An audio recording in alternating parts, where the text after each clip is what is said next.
Good morning, everyone. We are on diary entry number 833.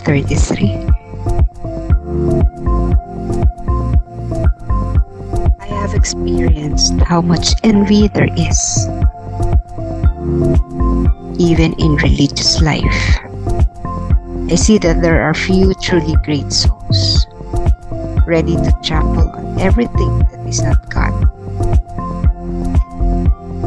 O soul, you will find no beauty outside of God. Oh, how fragile is the foundation of those who elevate themselves at the expense of others. What a loss. Naranasan ko kung gaano katindi ang inggit maging sa buhay relihiyoso. Nakita ko na maunti lamang ang tunay na dakilang mga kaluluwa na handang pulbusin ang lahat ng bagay na hindi naaayon sa Diyos. O kaluluwa, wala kang mahahanap na kagandahan labas sa Diyos. O napakasela ng pundasyon ng mga taong nagtataas ng kanilang sarili kapalit ng iba. Nakapanghihinayang. This is about one of the capital sins, which is envy. Ito ang isa sa ating itong kasalanan. Ito ay nabanggit, the 7 capital sins. Why is it called capital sins? Itong 7 ito, no? And one of which is envy. Kasi mula dito, ang kasalanan ito ay mag-aanak. Nag-aanak ng iba pang kasalanan. Kumbaga, halimbawa yung sinasabi sa kasabihan na kapatid ng kapatid ng magnanakaw ang sinungaling. Parang ganon. Kasi yung sinungaling, ang kapatid ng sinungaling, magkapatid sila kasi iniaanak ng kasalanan yun ng pagnanakaw. So let's see. Sabi ni Faustina, kahit pala mga madre, those who are in the religious life, so this may not be the madre, the nuns, no, but also those who are in the missions, mga pare. Sa mga pari naman, may tinatawag tayong diocesan priests, meron namang missionary or religious. So in this people, set of people, nag-e-exist pa rin yung envy. Well, hindi mo naman to katatakhan. Hindi man tayo dapat magtaka kasi syempre, they are also in the process of pruning themselves. Yan yung mga kailangan pang i-prune. Envy as one of the capital sins. It refers to the sadness at the sight of another's goods, no? Yung nalulungkot ka na makita mo yung kapitbahay mo, uy, may bagong kotse, uy, umaasenso ang buhay, no? Parang nalulungkot ka kasi wala ka. You lack those things that your neighbors have. And the immoderate desire to acquire them for oneself. No? At dahil nakita mo, meron siyang ganun, gusto mo ikaw meron din ganun. So sa Facebook, halimbawa, nakita mo yung post ng friends mo. No? Halimbawa, yung isa nag-post, uy, may bagong kotse. No? Sipin mo. Sa halip na matuwa ka, meron siyang bagong kotse. Nalungkot ka kasi ikaw, ang tagal mo nang hinihingi kay Lord or tagal mo ng goal yung magkaroon ng kotse, wala ka pang kotse. Nakita mo yung isang friend mo naman, may bagong bahay, ang ganda-ganda ng bahay, pinost pa talaga sa Facebook. And then you become envious about their having new house. Isa naman, merong maganda o gwapo na boyfriend or asawa or mayaman na asawa, ganun. Nainggit ka kasi yung asawa mo, problema mo kasi ang tamad-tamad, hindi nagtatrabaho.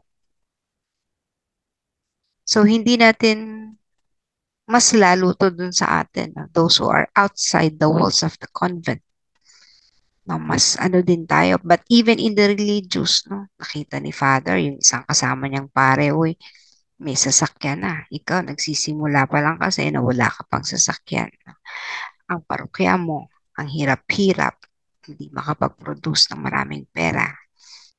Sa mga ano naman, sa mga iba naman, yung napopromote.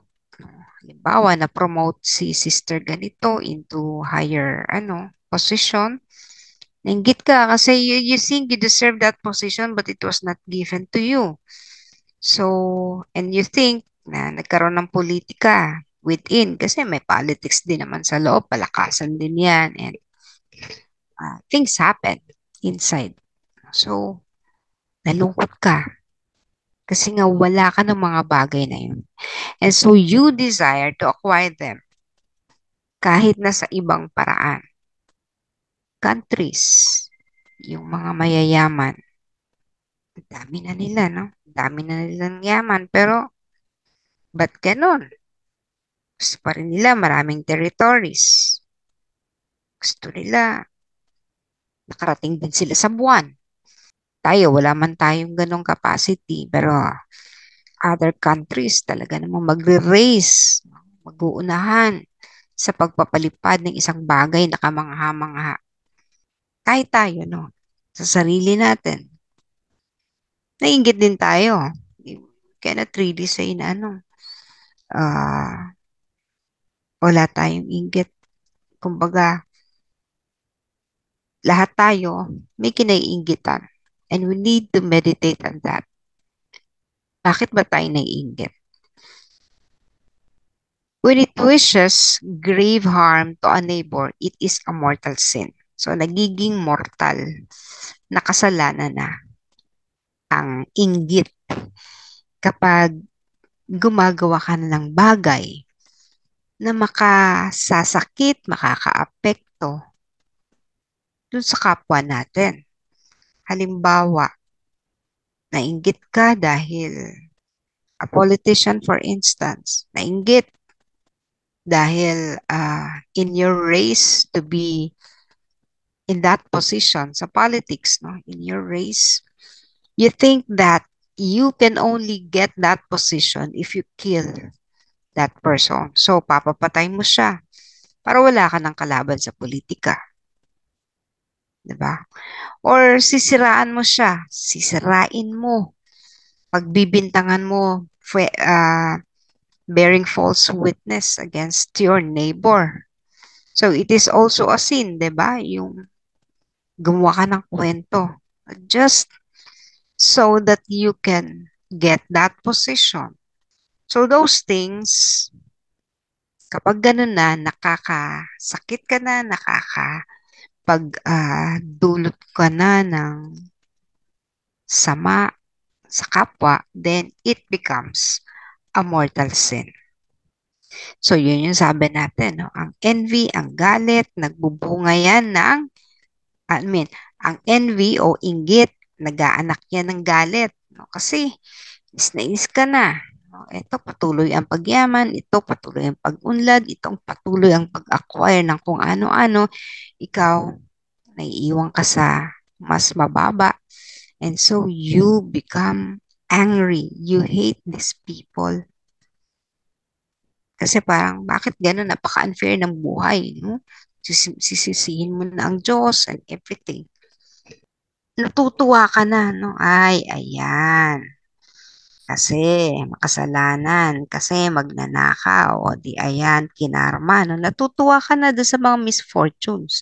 Na dati, halimbawa, nakita mo, nag-post ng may kotse siya, no? Pero iisipin mo agad, hmm, kaya naman niya nagkakotse kasi ang lakas-lakas namang mangikil niyan or tumatanggap yan ng mga bribe, no? Mga suhol. Mga ganun ba? O kung halimbawa, alam mo, taga BIR, tapos laki laki ng bahay, sabihin mo, ayan, talagang etong mga tao na to kasi inaabuso yung posisyon. So, maraming mga mga taxes na sa halip na napupunta sa gobyerno, no? Inaareglo. So, sa kanino napupunta yun? Di sa kanila. Kaya yan, nakapagpatayo ng bahay. And then, kapag na-aksidente naman, no? Ayan, kasi, no? Napakamakasalanan. Kaya, ayan, nagkakaroon ng, ano, ng mga kapahamakan sa buhay. So, yung mula dun sa inggit, marami ka ng inianak na iba pang kasalanan. And the first crime that happened, kauna-unahang krimen na nangyari sa kasaysayan ay yung kung paano pinatay ni Cain si Abel. At ang dahilan ng kanyang pagpatay kay Abel ay dahil din sa inggit. Sapagkat mas pinaboran ng Diyos si Abel sa pag-aalay ng pinaka maganda sa kanyang sa kanyang kabuhayan, no? Kasi si Cain kung ano lang ang maialay, itong isa yung the best ang inialay ni Abel. So dahil pinaboran siya ng Diyos si Cain, tara pumunta tayo dun sa isang lugar, tong isa walang kaalam-alam, papatayin na pala siya. So this envy, itong inggit na ito, led to the murder of his very own brother. Nangyayari yan sa magkakapatid, di ba? Yung kasaysayan ni Cain at Abel ay nangyayari sa mga pamilya. Lalo na kapag maraming properties ang isang pamilya or ang mga magulang ay mas pinaboran ng isang anak na parang nagkakaroon ngayon ng inggit yung isa. Bakit si kuya or si ate ganun ang ibinigay ng nanay, ganyan, no? So, maraming mga pamilya di nagkakaunawaan dahil lang sa ganyan, inggit. Dahil tingin nila hindi patas ang kanilang mga magulang sa pagbibigay sa kanilang mga anak. So the story of Cain and Abel and the father, yung mismong ama nila na tingin ng isa may paboritong anak. Envy can lead to the worst of crimes katulad nga ng ginawa ni Cain kay Abel. Ngayon, paano natin lalabanan ng inggit? You think about yourselves, meditate on yourself. No? Saan, ano ba ang bagay na kinaiinggitan mo sa iba? Huwag po tayong maging ipokrita. Meron tayong mga kinaiinggitan. Kahit ako, no? Hindi ko sasabihin, hindi ako naiinggit. May mga bagay pa rin na parang, bakit ganun, ano? Ito, wala namang pinag-aagawa sa buhay. No? Pero, napakarangya, napakaganto, parang walang problema. May mga ganon. No, I still also have sometimes that feeling. And hindi ako ganon kalinis when it comes to this sin. Although, hindi naman ganong katindi as in papatay ako, no? Pero still, may mga kumbaga ay bahid ng inggit. Then how do we counter this envy? Una, kailangan gumawa ng maraming mabubuting bagay. Sapagkat kapag gumagawa tayo ng maraming bagay, bumabalik sa atin ang ginagawa natin. Kailangan din natin ng kababaang loob or humility. Humility, kababaang loob. Halimbawa, natalo ka sa politika, sa isang eleksyon. With all your humility, tanggapin ang sinapit. Yun yung kapalaran mo eh. Yun yung nagsalita ang tao na hindi naman ikaw ang gusto nilang mahalal. Or sabihin natin niloko ka, dinaya ka, tanggapin mo yun. Dahil hindi mo naman kasalanan kung ah, natalo ka dahil sa manipulation, no? Kasalanan at siya na yung isang tao na yung magdadala nun kasi nainggit siya sa'yo or meron siyang insecurity. Yung insecurity na yun actually is envy. So, para hindi ka tamaan ng inggit, you need to be humble. Satan will always be there whenever you see those things, no? Pero again, ikaw pa rin ang magdedesisyon sa sarili mo. Malalabanan mo yung ganong temptation na magkaroon o bumukal sa puso mo yung inggit.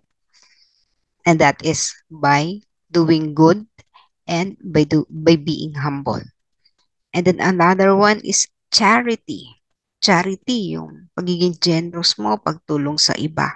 Lalo na dun sa kapatid natin na mas mababa sa atin.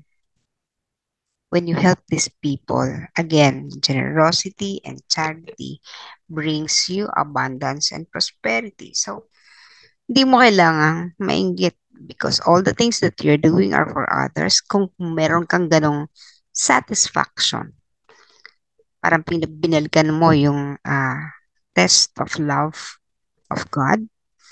The ultimate test is, are you satisfied?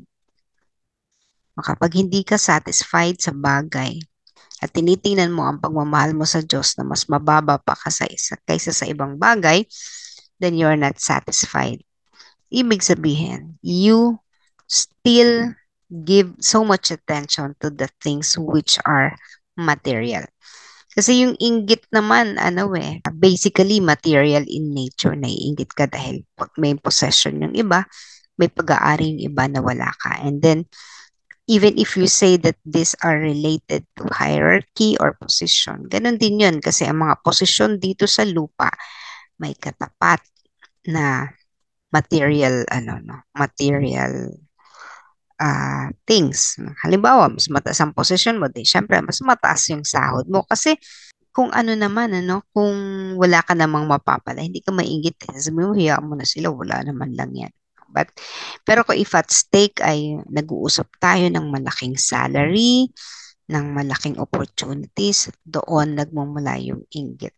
That is why you want that position also. But if you become charitable, you help people, nagkakaroon ka ng satisfaction sa kung anong mayroon ka, at tinitingnan mo ang mga bagay na ito ay halimbawa money.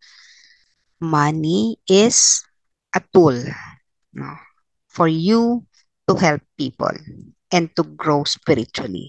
Hindi mo siya ginagawang Panginoon. Ginagawa mo siyang alipin. Ang pera, alipin mo siya. Ibig sabihin, kung anong gusto mong gawin sa kanya, susunod lang ang pera. Hindi ang pera ang magdidictate ng buhay mo. Kasi kapag ang naging Panginoon mo ay ang pera, you will do everything. Magpapailalim ka na dito, magnanakaw ka, at gagawin mong lahat ng bagay for the sake of this money. Kasi ang katapat ng pera ay mga bagay na material din. Then rejoice in your brother's progress. So, sa kanina, natutuwa naiinggit ka kapag umuunlad ang kapatid mo, kapitbahay mo, ang kapwa mo, no? So, baliktarin mo yung mindset mo.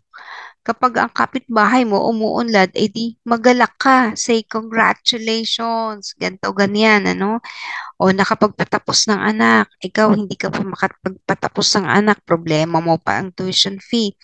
And then nakita mo yung isa graduate na and then say congratulations and then wish them well. And you will immediately give glory to God if you rejoice in your brother's progress. Because his servant could conquer envy by rejoicing in the merits of others. Kapag halimbawa, may nagawa ang isang tao na nakabuti para sa iba, sa pamilya niya, rejoice. Kung siya ay na-promote, rejoice. Ikaw ay nasa baba pa ng posisyon, rejoice. Because these people, isipin mo, even if they don't deserve, then isipin mo lang na magalak ka para sa kanila. Alisin mo kahit alam mong kinuha niya yung posisyon na yan sa pamamagitan ng hindi mabuti. Eh di, just be neutral about it. Yun po, no? Kasi kapag hinanapan mo ang butas, ang kabutihan ng ibang tao, then yun yung magbubulid sa'yo uli para sa kasalanan. Again, to counter envy is to do a lot of goodwill, be humble, and to be charitable. to love your neighbor.